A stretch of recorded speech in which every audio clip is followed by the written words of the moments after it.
Hello and welcome to the Gooner Talk, back again with you guys for another episode of the Arsenal News Show, joining you every morning at 8 a.m. UK time. Hope you're doing good. I hope you're doing well. I hope you had a fantastic week up until this point. I know it's only Tuesday, but it's still worth the madness. Good morning, everybody joining us live today. Set this one quite early, and so Martin Harvey getting in there first. I love this follow-up comment saying, "Woohoo! My debut at being first, all the way from poolside in Santorini." I hope you're having a fantastic time, mate. Good morning to Olu, and good morning to Anthony and Vegas, Gooner and Damien and Matt G. Good morning, guys. Gooner 8, David, Martin, Kaiser, Paul, Stephen. Good morning. Big fats of Lackey. Good morning to you. Good morning to Clincy and Christopher. Good morning to Arsenal Analyze. Good morning to Dave and Afsar as well. Hope you've all had a great start to your weeks, and everybody else, of course, joining us in the chat box as well. So indeed, let's crack on with today's show. I need to talk to you first about the biggest bundle prize you've seen so far. You're not going to want to miss out on this one. 199 tickets available for this, but already a quarter of them have sold, and we're only less than a day into it. Started last night. And actually, let me talk you through what this is. So, Arsenal Mega Bundle featuring signed memorabilia from Robert Pires, Freddie Ljungberg, Patrick Vieira, and more. Matchday tickets, brand new home, away, and third options. You know, I mean, I could run through all the bullet points. Robert Pires signed and custom frame shirt. Freddie Ljungberg signed and a custom frame shirt. Dennis Bergkamp signed and framed shirt. Tony Adams, Charlie George, Liam Brady signed and framed custom Arsenal shirt. 2 hospitality tickets to Arsenal against Zurich at the Emirates Stadium in the Europa League on the 3rd of November. 2 hospitality tickets to Arsenal against Brighton in the stadium in the Carabao Cup. A 22-23 Arsenal home and away shirt, a Ray Parlour signed Arsenal montage, and a Paul Merson signed Arsenal montage. This is a ridiculous prize. A ridiculous prize. So do get involved. Link in the description. There's an early bird price up at $7.96 before it goes up very soon, I think. In fact, is it already ended? No, it's still there. You can still enter at that price, it says. So do get involved before that early bird price runs out. Quite a ridiculous opportunity there. Moving on to today's stories. Arsenal against PSV has been postponed. It's ironic because I was talking about this yesterday and the day before with a lot of confidence, actually, that it was going to go ahead. But it seems as though this cannot happen. It's a little bit baffling. A little bit baffling indeed that we're in a situation whereby the Chelsea game against Salzburg on Wednesday can go ahead, but Arsenal's game against PSV, which is the only game in the European competitions in London on Thursday night, I believe, can go ahead. I don't get it. I don't understand it. I know that it's a policing problem, but how? Why is it Wednesday's fine, Thursday's not fine? I'm not going to try and speculate as to why this is. Goodness me. I don't know. I really, really don't know. But it is what it is. We'll see what happens. However, in more positive news, I don't know why it says Mika Bireth returns for the PSV game. I must not have changed the thing. But what this is Brentford versus Arsenal is going ahead on Sunday. So you were worried about not getting any Premier League action until after the international break. Good news, Arsenal will be playing Brentford. It's at a slightly earlier time, so apologies for those that live in the West. You're going to have to get up even 2 hours earlier than it was before. It's been moved to 12 midday, so that's when it will kick off. I actually arrive on my honeymoon 2 hours before kickoff now, so I'm going to have to quickly make my way to the hotel and start off the honeymoon right by watching Brentford against Arsenal. I may do a recording, just a quick 10-minute clip, self-recorded video when I get 10 minutes to myself at some point. I'm sure that will happen. It's a relaxing holiday. I'm sure I'm going to get 10 minutes at some point to have a chat. So I might record something and put it out to you guys for the Monday morning show. But yeah, it's great that it's going ahead. I'm really looking forward to the fact that we don't have to wait all the way through till Spurs against on the 1st of October. So that's good news. But it's bizarre that Man United's game against Leeds has been cancelled in Manchester, and yet Arsenal's game against Brentford in the London area can go ahead. I don't know. I can't make sense of it. As I said before, I don't really want to speculate, to be honest. It's a little bit of a strange one. We'll have to wait and see what happened in the end. But fingers crossed we can come over with a result. We was going to do the PSV preview tonight. Obviously, we won't be doing a PSV preview. What I thought, instead of me having to rearrange everything and, muck guests around from the Discord server, we're just going to do the preview for the Brentford game tonight. I know that we don't have all the team news, etc., but we still should be able to put together a good preview. We'll have shows leading up to that day. I leave on Saturday afternoon/evening, so there'll be an 8 a.m. show on Saturday. So there's plenty to be discussing ahead of this one. So preview show tonight, 8 p.m. live on the channel.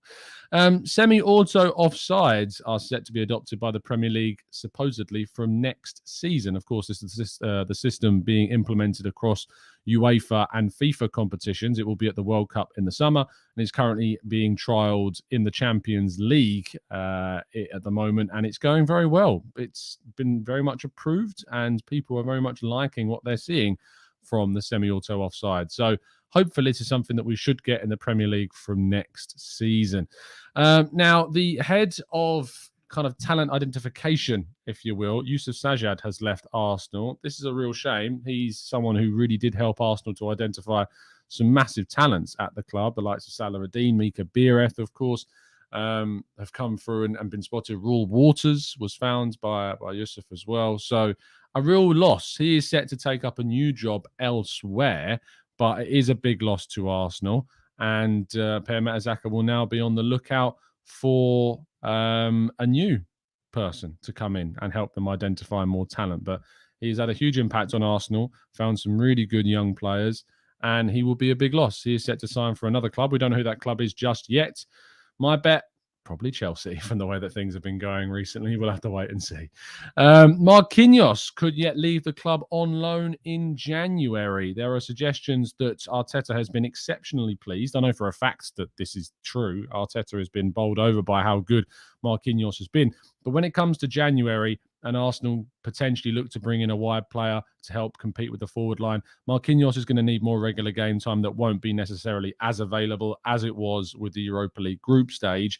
Therefore, a club want to make sure that he's still playing, and therefore he will most likely go off and play first-team football somewhere, be that in England, potentially be that abroad.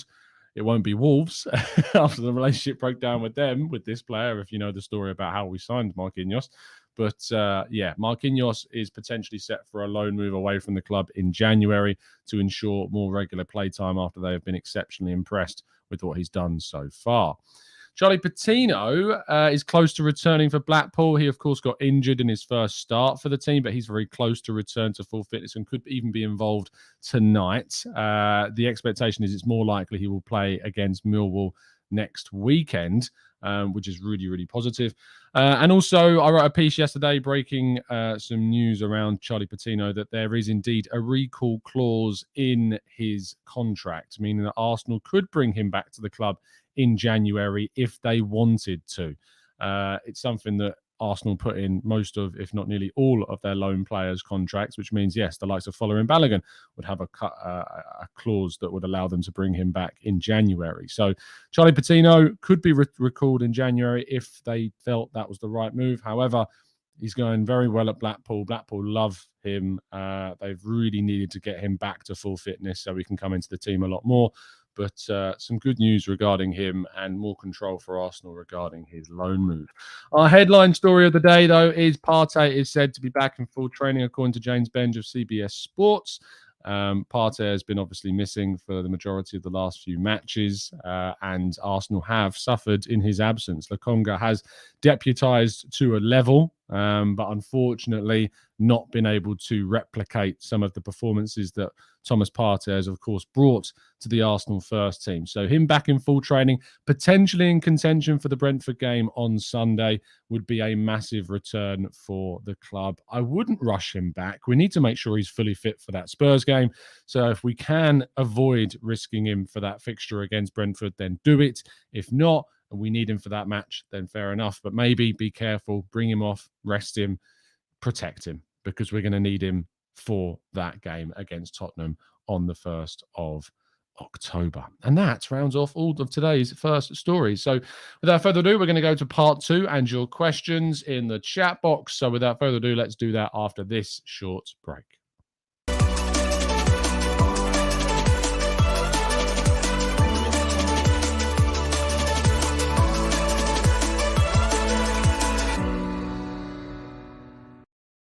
As mentioned, you could win the biggest, possibly the biggest, if not the biggest, Arsenal bundle on football prizes that they have done thus far. You can win all of these things. One person wins all of this. A Robert Pires signed and custom framed shirt, a Freddie Ljungberg signed and framed Arsenal shirt, a Dennis Bergkamp signed and framed Arsenal shirt, a Tony Adams, Charlie George and Liam Brady signed and custom framed Arsenal shirt, 2 tickets, hospitality to Arsenal against Zurich at the Emirates on the 3rd of November, 2 hospitality tickets to Arsenal against Brighton at the Emirates Stadium in the Carabao Cup, a 22-23 Arsenal home and away shirt, a Ray Parlour signed Arsenal montage, and a Paul Merson Arsenal shirt signed.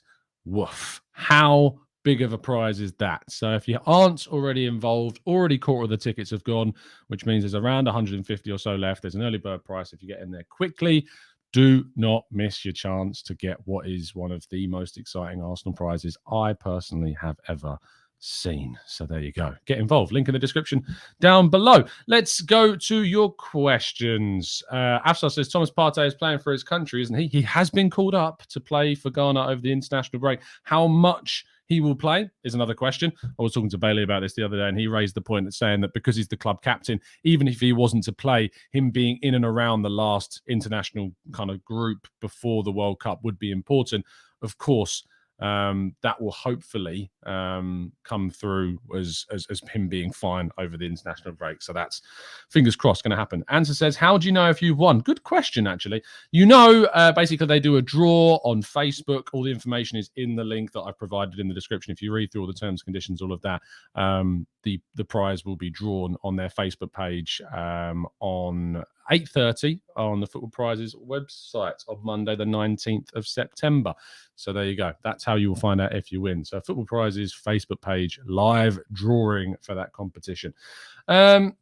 Christopher says, any idea why we couldn't just reverse the PSV fixtures, as in we play away this Thursday, and at the home when we play away would have stopped the fixture congestion? Christopher, you raise an excellent question, and I honestly don't have an answer for you. Some people have suggested the reason why that couldn't happen is because of because people have already booked travel, or that people would have to book travel quite late. But I mean, you've cancelled it. You've already cost people their travel. You've already cost people that commitment. Surely it would have made sense as soon as this was going to happen to try and flip the fixtures. Arsenal apparently really wanted this to happen. Like, Arsenal were trying to do everything they could to get this fixture fulfilled. It just wasn't possible in the end. For me, I don't get why a game like the Chelsea game is allowed to go ahead the day before, and then this one isn't, when it's the only European game in London taking place that day. I don't know, but it's just the way that it is. Mysterious Billionaire says, offside is actually very easy through technology, but the costs involved implementing everywhere is a problem. Yeah, I mean, you have to think about all the cameras. It needs a ridiculous number of cameras to implement the automatic offside system, and it's going to be put in place at all, so many different stadiums up and down the country. It's going to be multi-million pounds, potentially more, to actually get this into the thing. Let's go to Lynn. Good morning to you. Hope you're doing well, my friends. Owen says, especially as they told all the PSV fans to travel as normal. Yeah, really frustrating. Charles Watts. Hello, mate. Is this actually Charles Watts, or is it someone that's created an account that's Charles Watts? If it is Charles Watts, hello, Charles. If it's not Charles Watts, stop impersonating Charles Watts. It's as simple as that. And says, too many logistics to be taken care of. Would have to readjust. So many things for that to happen. West Mid says, what's your prediction for Sunday? Go and check out our preview show tonight, coming out a little bit later on. 8 o'clock tonight, live show preview, looking ahead to the game against Brentford. So do tune in if you want to find out about that even more. Forever an Arsenal Man says, hi, Tom. Bit worried we might have to forfeit the PSV home game. I hope that we won't, but where they're going to input that fixture, I have no idea. Absolutely no idea whatsoever. So let's wait and see. Maybe maybe we find a way of fitting it into a fixture somewhere, or we have to postpone the City game or postpone the Brighton game. They're two suggestions that have come forward. We'll have to wait and see what indeed does happen. Ben says, surely they could have done the PSV game behind closed doors. Ben, apparently that still takes up a police presence because you can have fans kind of congregating outside the ground. So they still need a security detail. It still couldn't have gone ahead, apparently. So there you go. Charles Botts says, Michael, that's excellent. Bradley says, any chance we could just forfeit the Carabao Cup and play? Why would we do that? Why would you forfeit a cup game? The Carabao Cup is a league cup. I really don't like it when people undermine a cup competition as much as say it's worth just throwing it away. Sorry, Bradley, but no. Isoa says, isn't Arsenal being top of the league this long refreshing? It is, but by Sunday we might not be. Of course, both Spurs and Man City games are going ahead, so it might be that we're not top of the league come Sunday. Roy says, during the Wenger era, if Arsenal were top of the table after 6 matches, wouldn't we be looking forward to more than just 4th place? I mean, you've just answered your own question, I think, Roy. During the Wenger era, I mean, if we're talking about the Wenger era of when we had the Invincibles, then yes, we would have been. If we're talking about the Arsenal when they were playing in the late noughties, early 2010s to mid 2010s, then no, we wouldn't. I think you've answered your own context. It's all about the different era. And the Arsenal we're talking about right now have had 6 fixtures, one of which was against a big 6 side. I think we need to now see how we respond. I'm not talking about title challenges. I'm not talking about getting more than top 4 and a Europa League victory yet. There's more context that needs to happen. What's the point in setting yourself up for a fall 6 games in? There isn't any point to setting yourself up for a fall. So let's see what happens. Jakobsen says, hey, Tom, do you ever worry about Smith Rowe's fitness? Yes. Not necessarily even talking about injuries, but many times he comes on, he lacks stamina and physicality on and off the ball. He is still only 21. And I suppose this is the thing. Like, he's still a young player and he's got a lot of minutes for a very young player. But I am worried about him. I am worried about his Arsenal future. How he's going to get into the team over Odegaard and Martinelli and potentially even Fabio Vieira in the future remains to be seen. But he did score a lot of goals last season coming off the bench. He is quite good as an impact player sometimes when you need him. So he's got to work back. He's got to work his way into the squads. And it's part of a big team that you're going to have players that are unfortunately left out, left on the sidelines, don't get as many minutes as maybe we hoped they would, because you have to be ruthless. Ayush says, Tom, if cricket can have the hotspots and the Hawkeyes and stuff like that, I don't think automatic offsides would be that more expensive. Ayush, I think you might underestimate how expensive this is. And you have to remember that the football teams aren't paying for it. It would be... I imagine the authorities that would have to pay for it. And we've got to a stage where the clubs are actually richer than the competitions themselves sometimes. It's a very strange dynamic. Carl says, my regular pre-match question, Tom, if you were holding 2 training sessions this week, what would you train? Well, Carl, talking from my expert coaching standpoint,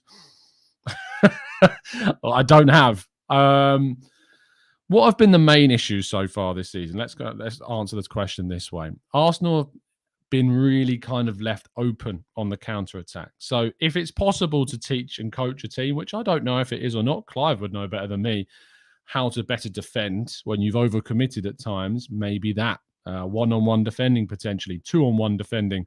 You know, we've been in these scenarios where we've had 1 defender, 2 attackers coming towards our goal. Maybe that's something that needs to be coached a bit more. So, Carl, with my lack of coaching knowledge, I hope that has answered your question, but I'm the wrong person to ask. Michael says, isn't there a forfeit rule in UEFA, or is it considered an exception due to circumstances? There is forfeit rules in UEFA, hence why Spurs forfeited their game against, I want to say, Rennes, I think it might have been. Was it Rennes? Potentially. So, yeah, there is a forfeit rule, and it's a problem. It could be that Arsenal end up forfeiting the game. There isn't kind of a feeling that they will forfeit the game at the moment. There is a feeling that another game in English football, either the Brighton game or the City game, will be postponed to fit in the PSV game. We'll have to wait and see. Aribi says, Tom, with the Marquinhos supposed low move, who would you suggest we get as competition for Saka? It needs to be someone who is, in my view, capable of playing in a wide area and in a centre-forward role. That's why I liked the Pedro Neto links. He can play across the front 3. I think it has to be someone who can do that job. Who that is remains to be seen. I'd like a Pedro Goncalves. I really like him as a player, can play in the middle, can play in the wide areas, can play as a number 10 if you need to, or a second striker. I like him a lot. But ask me again in January. Let's see what kind of profiles have progressed over the point until that part of the season. Olu says, hey, Tom, looking at how Vinicius Junior, Rodrigo and Eddie have improved recently. It's amazing seeing Eddie and Nketiah put alongside Rodrigo and Vinicius Junior. Do you think fans are getting increasingly impatient with young stars? The problem is that there's so much hype and so much publicity around young players these days that when they come through, we find out everything about them before their 17th birthday. You think of, is it Mukoko, who plays at Dortmund? We think about Martin Odegaard, who was at Real Madrid when he was 16. We think about this Endrick, who's currently at Palmeiras, this 16, 17-year-old Brazilian wonder kid. You know, we know so much about these players before they even hit adulthood that by the time they get to 20, they've been around and known for 4 or even 5 years. That's the problem that we have. And I think that we get impatient because 4 years is a long time in football, a long, long time. But going from 16 to 20 in football is, you know, you're still a very, very young player at 20 with loads more things to learn. So, yes, I do think that we are getting increasingly impatient, and that's a result of the extra publicity and focus on players at an even younger age than they were 10, 20, especially more than that. So, you know, that's, I think, why we are more impatient now than we ever have been before. Benji says, Tom, do you find it worrying that we're losing too many staff members? We need to add more scouts and instructors, in my opinion.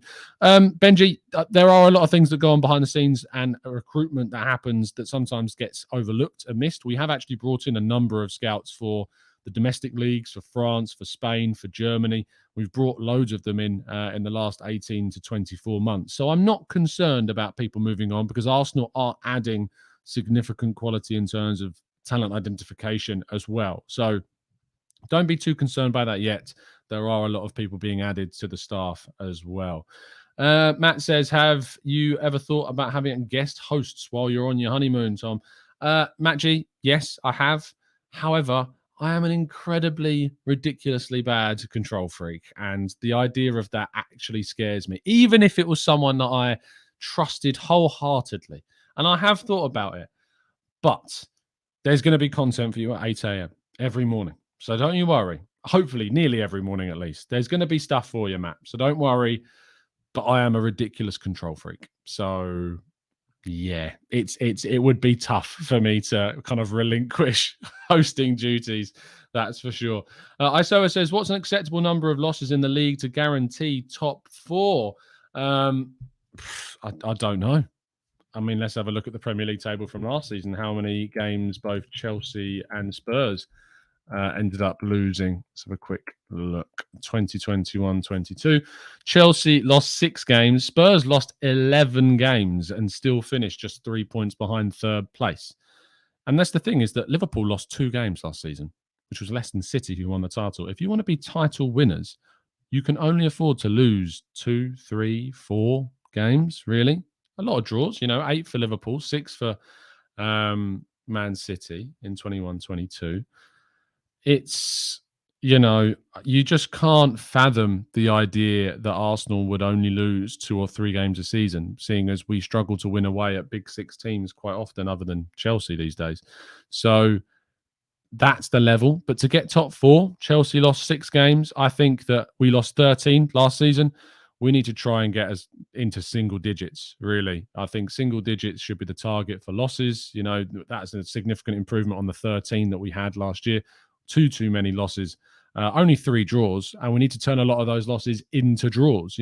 Chelsea had 11 draws last season on top of their 6 losses. So if you can turn those losses into draws, all of a sudden you're picking up extra points. 3 extra draws last season rather than a loss would have seen us get into the Champions League. So we need to make sure that we are turning a lot of the losses that we had last season into at least a point. Max says Mo Hader. Olu says Clive. I'm loving these suggestions for potential backup hosts, but Clive and Mo are far, far too busy people. And I would not burden Clive with hosting his own morning show. Clive is a brilliant answerer of questions. I wouldn't want to burden him with the the duties of hosting. Paul says, Tom, I miss your article on who you'd like to see as competition for Partey. Could you go over that again briefly? I mean, I can leave you a link to it in the chat. I'm not going to read through it all now, but I'll leave you a link 2 potential Partey replacements in the chat box. So there you go. That's in the chat for you to go and check out if you want to go and give that a read.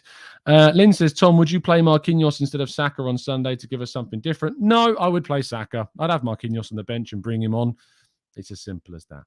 Christopher says, backup hosts? You mean competitor hosts, right? Yes, no backups. No, we're not okay about backups here. We don't do a backup. We only do competitors, and that's why I can't have one come on, because I would be too scared of them out-competing me for the hosting role.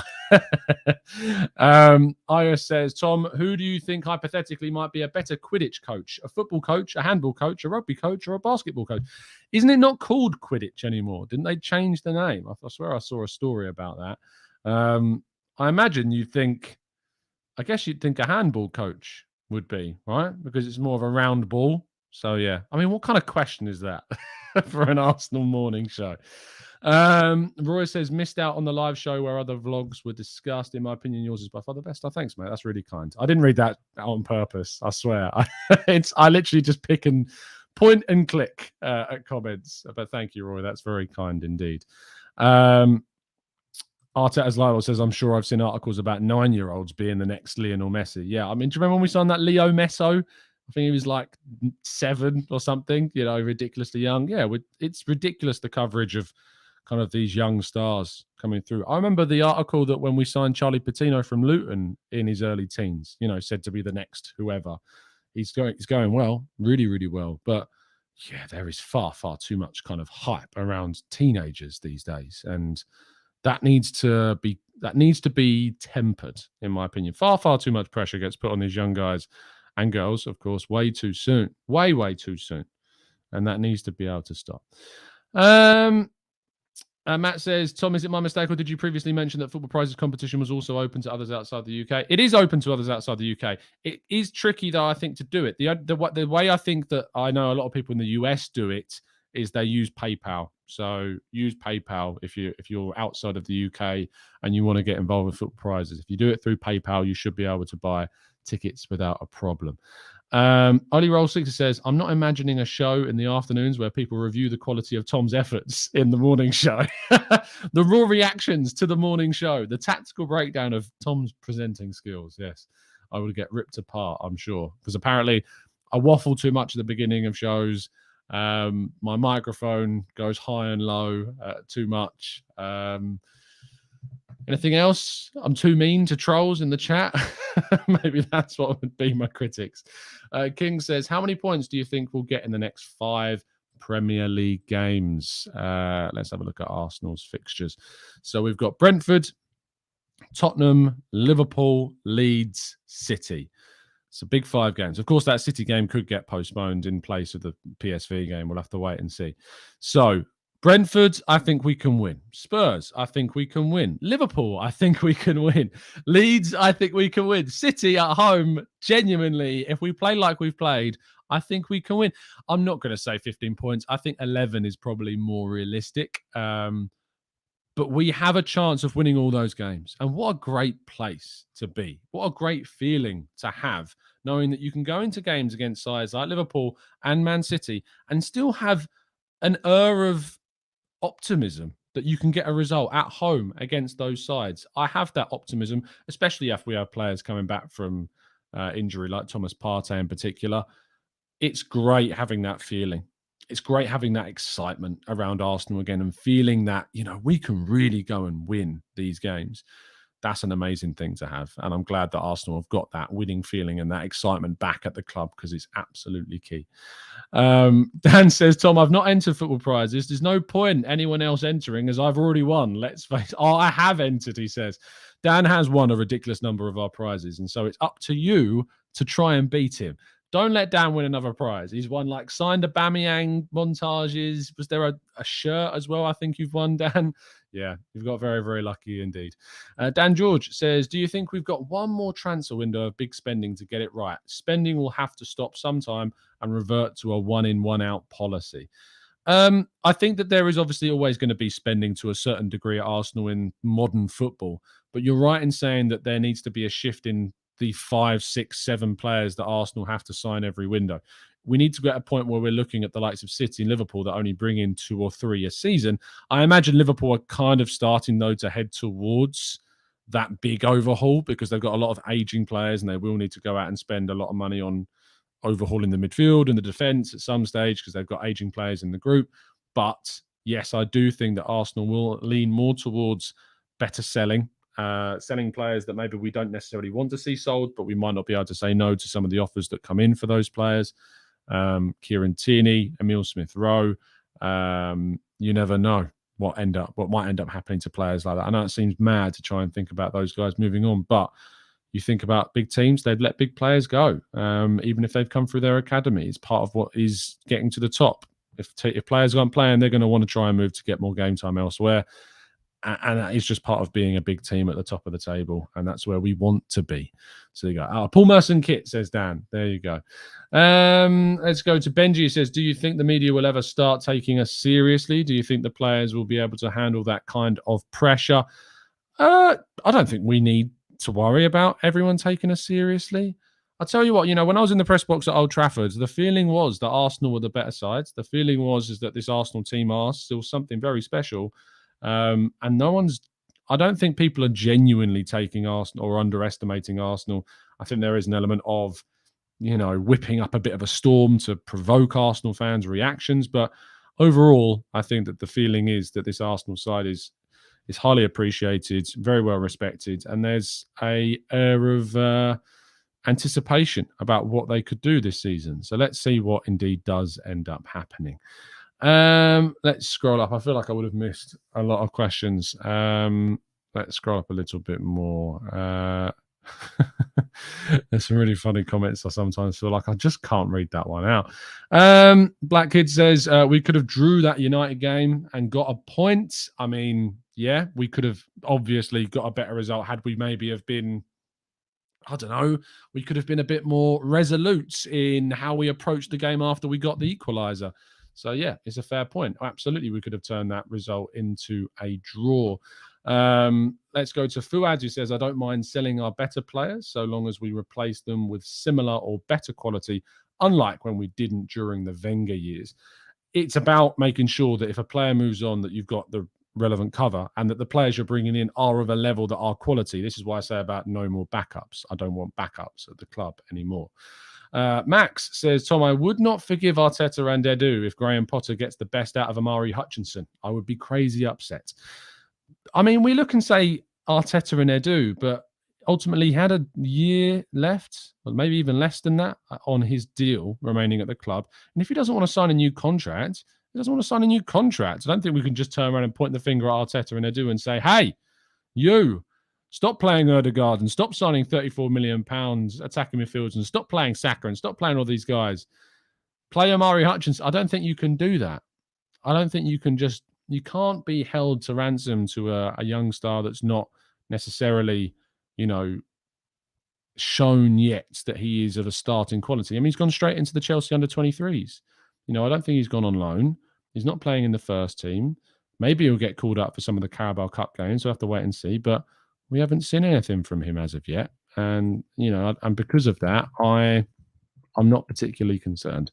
Did he go on loan, Amari Hutchinson? No, he didn't. He didn't go on loan at all. So he's still there. Nothing changed, which makes me, again, just ponder why on earth he decided to go. I don't know what the money difference, the financial difference was with him. He's probably seen the likes of Folarin Balogun get a ridiculous amount of money, even though he's not yet a senior at Arsenal. And maybe he was that. Maybe that was it. Anyway, thank you so much, guys, for tuning in. I'll be back tomorrow morning. Actually, I'll be back this evening. I'll also be back at 10 a.m. this morning over on the Arsenal Away. So go check us out over there.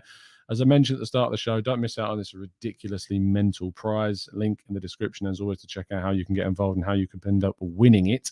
Other than that, I will see you at 10 this morning. I will then see you at 8 p.m. this evening for the preview of the Brentford game. And other than that, it's been a genuine pleasure to speak to you guys, as it always is. And as always, up the Arsenal.